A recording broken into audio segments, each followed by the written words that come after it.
Hi y'all, it's Annelies, and if you're like me, you have been probably living your life through these devices as of recent. Not just for social media or text messages or phone calls, but for one thing in particular.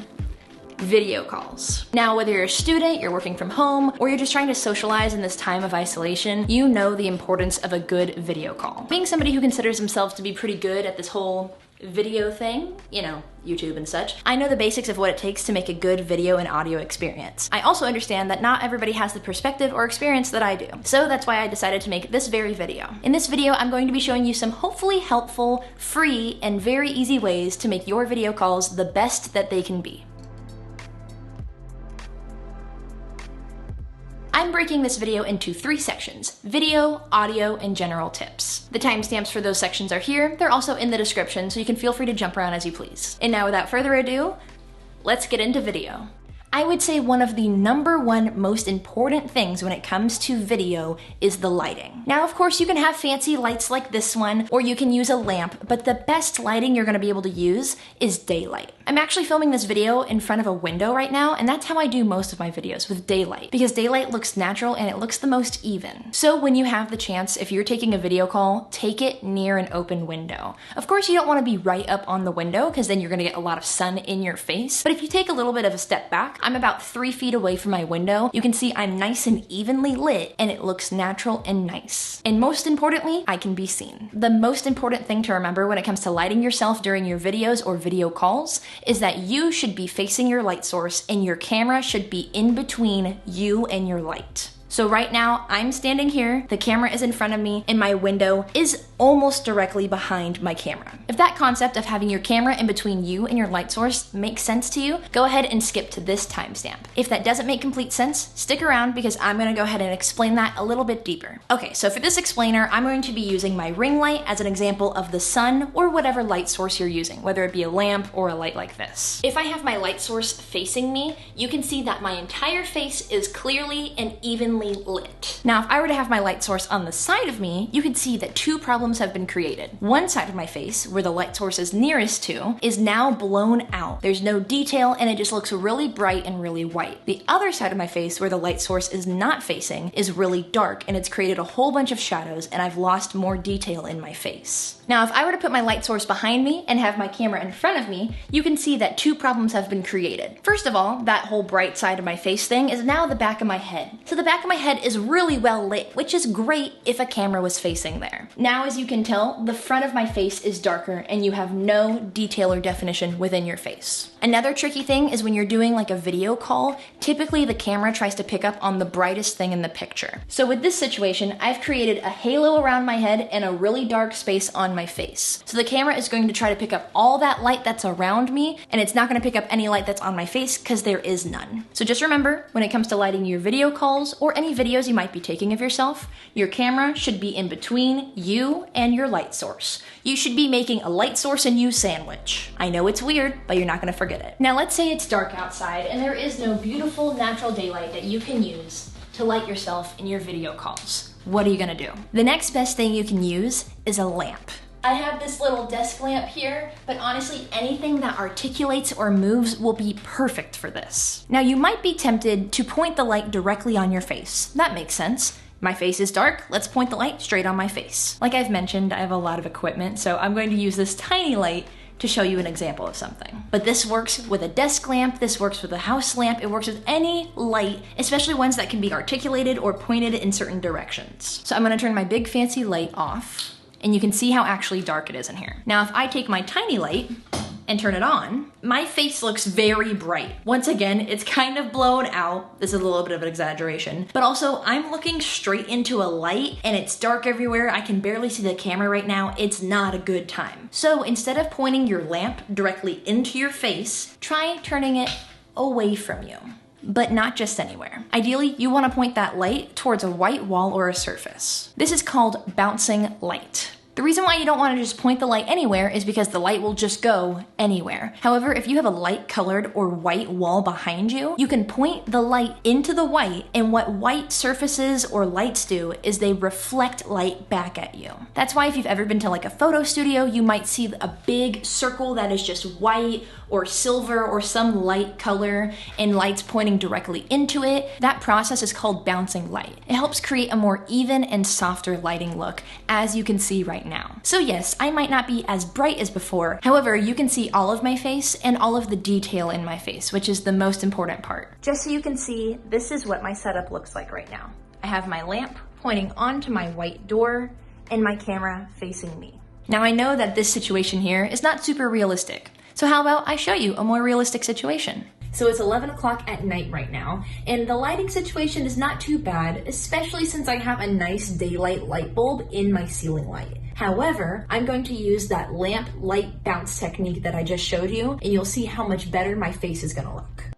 Look at the world of difference that made. My face is so much brighter. You can see all the detail in my face, all the different facial movements I'm making. If I had to show you something, you can see everything nice and clear, and I'm not looking directly into any lights. I'm using that desk lamp I showed you earlier, and I've pointed it directly to the back of my desk where it's a white wall. Now all that light is bouncing onto that white wall and shining onto me. I have my desk lamp pointed against this wall, and my phone was sitting right there next to my computer. I hope this showed you how you can make such a small change and it can make a huge difference. Now that we've talked about lighting and its placement, let's talk about camera placement. Ideally, you want your camera to be eye level with you. This is what feels most natural. It makes it feel like we're talking to each other in person. Now, if I move my camera downward, pointing down at me, this just looks really odd. It makes me look really short and you really tall, and that's just not the case. So this is just a weird angle. Now, if instead of being too low, we go pointing upward, this is a very unflattering angle.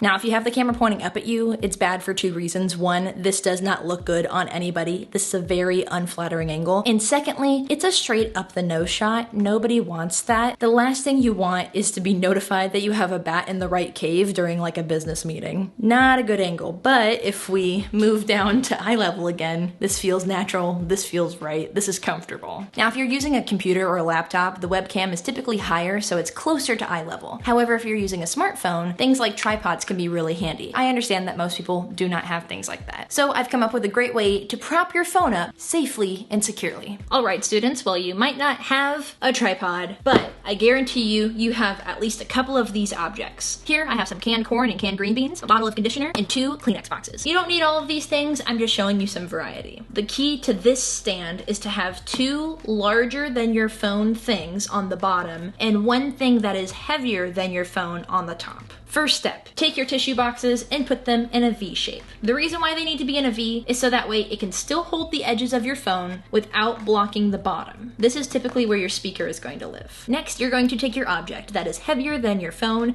and put it behind your phone, balanced atop of the 2 tissue boxes beneath it. Now you'll want to kind of jimmy it around and adjust it to make sure it is in the safest and most stable position, but now you can see that my phone is much higher and closer to my eye level. It's also not going to go anywhere because it can't push the green beans back because my phone is not that strong, and it has somewhere to balance on top of that is lifting it off of my desk. Like I said, adjust this if you need it, but here's a really easy way to make an at-home phone stand. I'm a genius, I know. And the last thing I want to talk about in this video section is the picture. Check your picture before starting your video call or your video. First of all, is your camera lens clean? If not, take your shirt, a microfiber cloth, or whatever you can get your hands on to clean your camera. Secondly, check your background. The last thing you want is anything incriminating or embarrassing in the background of your video. Now, I understand before a video call, you might not have the opportunity to clean up or the means to do so. So, all you need is one thing: a blanket. If you can't clean it up, just cover it up. What could be under that blanket? A dog, a can of green beans, dirty laundry, anything. It's all covered by the beauty of the blanket. So just remember, if you can't clean it up, cover it up. All right, now that we've talked about video, let's go ahead and move on over to audio.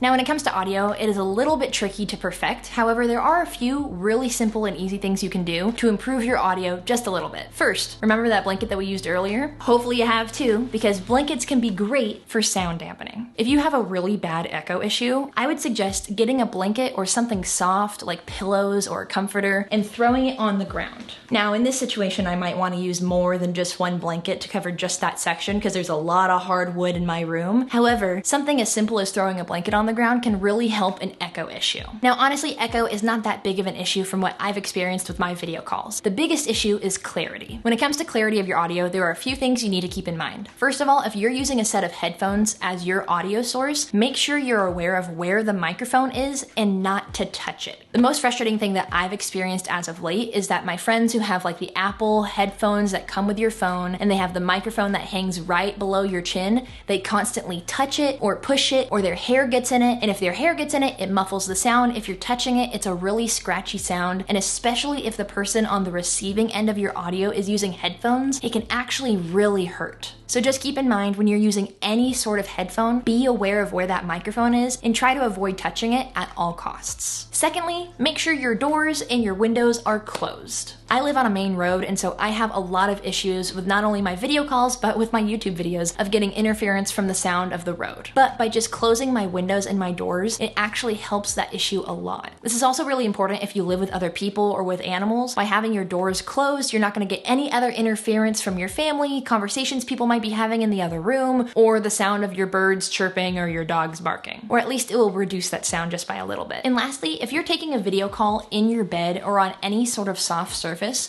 make sure you're aware of where your phone is being placed. Something I've personally experienced is friends who put their phone in between their pillows and their blanket, and now your microphone is buried in between a whole bunch of things that are going to dampen that sound. Like I mentioned earlier, the cloth, it takes sound. It doesn't help echo it. A little bit of room between these two is all you need. So now that we've talked about video and audio, I have 3 more tips that are just general tips for making your video calls the best that they can be.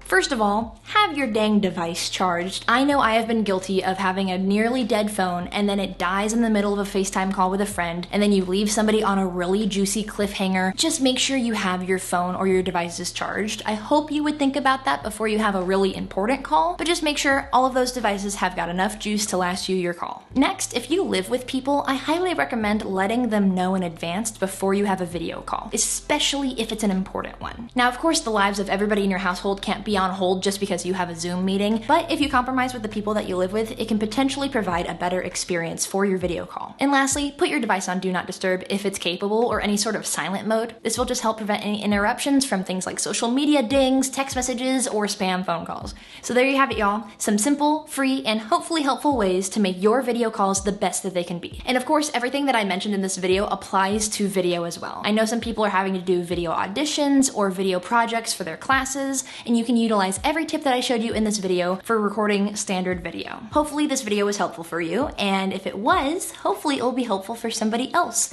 So share this video with somebody that you know. This time we're living in is really weird, and living through a camera is really odd. So I want to do what I can to hopefully make this weird experience a little more normal for you. I love trying to help and teach people through my videos, so if you have any suggestions for videos that you would like to see, of things that you need help on, or you would like to hear any knowledge that I might be able to impart on the subject, let me know in the comment section down below. I love making videos that I love to make, and along with that, I love making videos that y'all like to see and that are helpful for you or enjoyable in some way. If you like this video, please give it a thumbs up. It really supports my channel, and if you're new to my channel, consider subscribing. I like making these types of videos that are kind of like helpful life tutorials, as well as tech videos and lifestyle videos, and a lot of stuff in between. My Patreon and my podcast, along with all my social media, are always linked down in the description below. And otherwise, that is it for me. Stay beautiful, have a marvelous day, and I will see you in the next one.